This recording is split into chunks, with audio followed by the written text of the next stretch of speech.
रब्बी इश्रह ली सदरी व यस्सिर ली अमरी वहलुल उक़दतम मिन लिसानी यफ़क़हू क़ौली। बिस्मिल्लाहिर्रहमानिर्रहीम। अस्सलाम वालेकुम। You are watching my YouTube channel in focus. और आज हम इन फोकस में तमाम नाज़रीन को जो माह रमज़ान की बहुत मुबारकबाद पेश करते हैं और कोशिश ये करेंगे कि आपको इस वीडियो के तवस्सुल से जो है माह रमज़ान के हवाले से अच्छी और बेहतरीन इंफॉर्मेशन प्रोवाइड की जा सके। तो अगर आप इंटरेस्टेड हैं इसको करने में तो you must subscribe my channel और also hit the bell icon ताकि आपको इस तरह की अच्छी वीडियोस की जो है नोटिफिकेशन मिलती रहे। जी बिल्कुल, हम बात कर रहे हैं माह रमज़ान के हवाले से।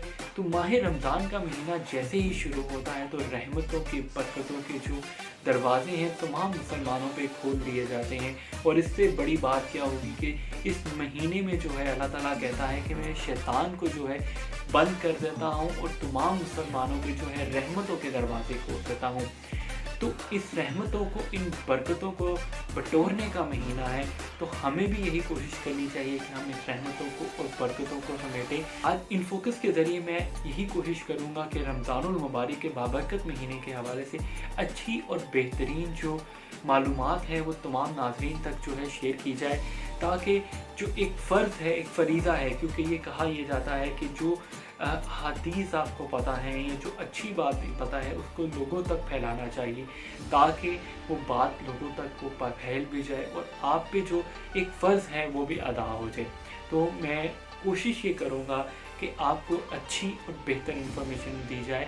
और इस हवाले से मैं एक बात करूँगा कि रमज़ानुल मुबारक के हवाले से हज़रत मोहम्मद सल्लल्लाहु अलैहि वसल्लम की हदीस मुबारक है कि जब भी रमज़ानुल मुबारक का महीना आता है तो आसमानों और जन्नत के दरवाज़े खोल दिए जाते हैं और वो तब तक खुले रहते हैं कि जब तक आखिरी रात होती है रमज़ानुल मुबारक की। तो इस महीने में रात के वक्त कोई भी शख्स अगर नमाज़ पढ़ता है, सजदा करता है, तो उसके एक सजदे के एवज़ 1500 नेकियों का जो अजर है वो लिखा जाता है। और साथ ही साथ उसके लिए जन्नत में एक याकूत का घर बनाया जाता है जिसके 60,000 दरवाजे होंगे और उनके हर दरवाजे का पल्ले जो है सोने से बनाए गए होंगे। सुभान अल्लाह। और हदीस में ये भी इरशाद फरमाया गया है कि बस कि जिसने रमज़ान मुबारक का महीना शुरू हुआ और पहला रोज़ा रखा तो अल्लाह ताला उसके तमाम साबिक़ा जो गुनाह हैं उसे माफ़ फरमा देता है। और यही नहीं कि उसके गुनाह माफ़ फरमा दिए जाते हैं, उसके ऊपर 70,000 फरिश्ते जो हैं उस पर जो दिन रात हैं दुआए मग़फ़िरत पढ़ते हैं और दिन रात उसके सजदे के एवज़ जो है जन्नत में एक दरख्त लगा दिया जाता है और जिसका साया इतना घना है कि अगर एक घुड़सवार जो है उसके साए नीचे चले तो वो 500 बरस तक उसके साए के नीचे चलता रहेगा। सुभान अल्लाह। इस हदीस को सुनाने का मकसद ये था कि मैंने इस हदीस को जितना पढ़ा और जितना समझा उससे मुझे एक बात का अंदाज़ा होता है कि हम चाहे जितने मर्ज़ी गुनाह कर लें, हम चाहे जितनी मर्ज़ी गलतियाँ और कोताहियाँ कर लें, हमारा प्यारा रब, हमारा प्यारा परवरदिगार हमें माफ़ करने के बहाने ढूंढता है। वो बहाने ढूंढता है कि किसी तरीके से मेरा उम्मती मेरी तरफ आए, मेरा बंदा मेरी तरफ आए और मैं उसे माफ़ कर दूं। तो ये माह रमज़ान का जो महीना है ये उसी महीने में सबसे तमाम महीनों में से जो अफजल करार इसलिए दिया जाता है कि इस महीने में तमाम नेकियों का जो दर्जा है उसको बढ़ा दिया जाता है। आप एक नेकी करते हैं आपको 70 नेकियों का सवाब मिलता है। आप एक सजदा करते हैं आपको कई हज़ार सजदों का सवाब मिलता है। तो इससे बढ़कर क्या होगा कि हम इस अपने रब की बारगाह में अपने रब का शुक्र अदा करें कि अल्लाह ने हमें फिर से जो है ये रमज़ानुल मुबारक का महीना देखना नसीब फरमाया। और अगर हम बात करें इस महीने की खासियत के हवाले से और बरक़ात और फ़ज़ाइल के हवाले से तो शायद मैं नाचीज़ उस काबिल भी नहीं हूँ और मेरा इल्म भी इतना नाक़िस है कि मैं इस बात को जो है बयां भी कर सकूँ।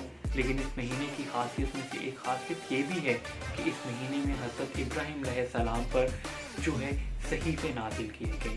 हमारी तमाम आसमानी किताबें तौरात, ज़बूर, इंजील, कुरान मजीद भी रमज़ानुल मुबारक के महीने में ही नाज़िल की गई।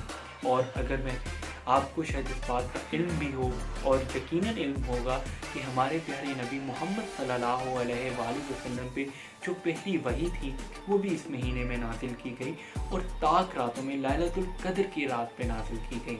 تو ہم پہ یہ لازم ہے اور فرض ہے.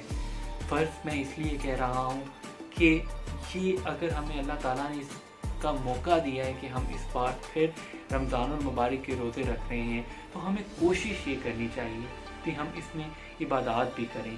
اور آخری عشرہ جسے نجات کا عشرہ کہا جاتا ہے، ہم اپنے گناہوں کی معافی مانگتے ہیں، اسی عشرے میں ہم پاک راتوں میں لیلۃ القدر کی رات کو بھی تلاش کریں. نہ کہ ہم اپنی فیملی کے ساتھ، اپنے دوستوں کے ساتھ، اپنے موبائل فون کے ساتھ تو 24 گھنٹے گزارتے ہیں، ہر وقت ہمارے ساتھ ہوتا ہے. لیکن اگر ان راتوں میں ہم اپنی اللہ کی بارگاہ میں جو ہے عبادت کر کے، سجدہ کر کے، حمد و ثنا کر کے اگر گزاریں تو صرف ہمیں نہ صرف اس کی نیکیاں ملیں گی بلکہ ہمیں ساتھ ہی ساتھ اگر وہ لیلۃ القدر کی رات بھی مل گئی تو کیا یہ ہماری زندگی کا اور اس رمضان کا سب سے اہم اور خوبصورت تحفہ نہیں ہوگا؟ اور ایک اور بات کہ ہمارا پیارا ملک پاکستان بھی رمضان المبارک میں ہی مارچ وجود میں آیا ہے. تو اس وقت دنیا جس مشکل دورانِ میں گزر رہی ہے، اس رمضان المبارک میں ہم سب کا ایک فریضہ ہے کہ ہم اس چیز کو سمجھیں، اس حقیقت کو سمجھیں کہ دنیا کیوں بدل رہی ہے. آخر کو آج دنیا اتنی انسانوں پہ تنگ کیوں کر دی گئی ہے، ہمیں گھروں تک محدود کیوں کر دیا گیا ہے. ہم اپنے رب کے بارگاہ جھک کر اس چیز کی معافی مانگیں. رمضان کا مقصد یہ نہیں ہے کہ ہم روزہ رکھیں، بھوک پیاس کاٹیں یا نمازیں پڑھیں. رمضان ہمیں احسار اور قربانی بھی سکھاتا ہے، احسار اور قربانی کا جذبہ دیتا ہے. تو یہ وقت ہے کہ ہم سحر اور افطار کی دسترخوان سجاتے تو ضرور ہیں، لیکن اس دسترخوان میں ہم ان لوگوں کا بھی خیال کریں جو اس مشکل کے وقت میں ایک وقت کی روٹی کو بھی ترس رہے ہیں.